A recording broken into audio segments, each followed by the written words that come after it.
like, subscribe, and leave a comment. So hopefully you can hear me. My earphones, my microphone's busted, so I'll get a new one, but we'll get onto that. So hopefully you can hear me. But here's your review of AEW Rampage and Dynamite week commencing the 12th of February if you are in England. So it starts off with the Best Friends versus the Undisputed in a great match. Go and watch it, but in the end the Undisputed get the victory. Then we have the Young Bucks versus some guys. The Young Bucks gets the victory. Then we got Matt Sydal versus Mystico in a great match, high-flying match. Go and watch it, but in the end Mystico gets the victory. And then we have Chris Statlander and Willow versus the Outcasts in a great match. But in the end, Chris Statlander and Willow get the victory. Then we head over to Dynamite. So Dynamite starts up with Jon Moxley versus Dax Harwood from the FTR. This was an absolute barn burner match. Go and watch it if you haven't seen it. It was a really good match if you haven't seen it. But in the end, Jon Moxley gets the victory. Then we have the Don Callis family. So basically, Don Callis family are struggling to find opponents for Revolution. So they said they're going to do an in-house match where it's going to be Taneshka Kanoski, I always butcher his name, versus Will Ospreay. So it's going to be Don Callis family versus Don Callis family members. So that should be quite interesting. Then we have Wardlow versus some guy. Wardlow gets the victory.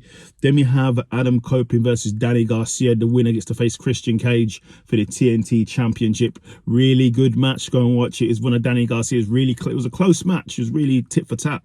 But in the end, there was no winner. It was a no contest because the patriarchy came out and has flattened everybody, and that was that. Then we have Samoa Joe basically come out, basically saying he's not happy that he's facing Swerve and Hangman in a triple threat match. He'd rather face one man, but in the end he said he's going to take them both out. Then Swerve, whose house? Swerve Strickland comes out, basically says he won't stop until he becomes the best in the industry, and he believes he can be one of the greatest, if not the greatest of all time.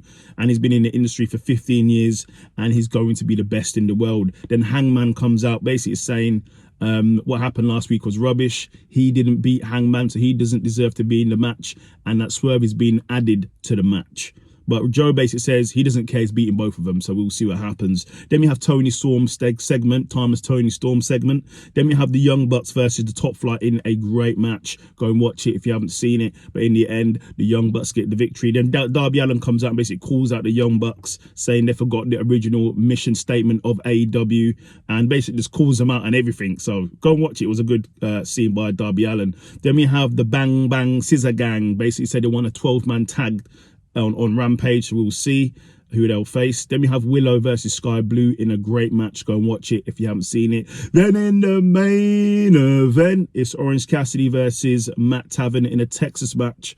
Really good match. Go and watch it if you haven't seen it. If you haven't seen Orange Cassidy in an extreme match, this is definitely the one to watch. There was tables, tacks, chairs, more chairs, blood, tables, more tacks, interference, everything. But in the end, Orange Cassidy gets the victory. So make sure you like, subscribe, and leave a comment.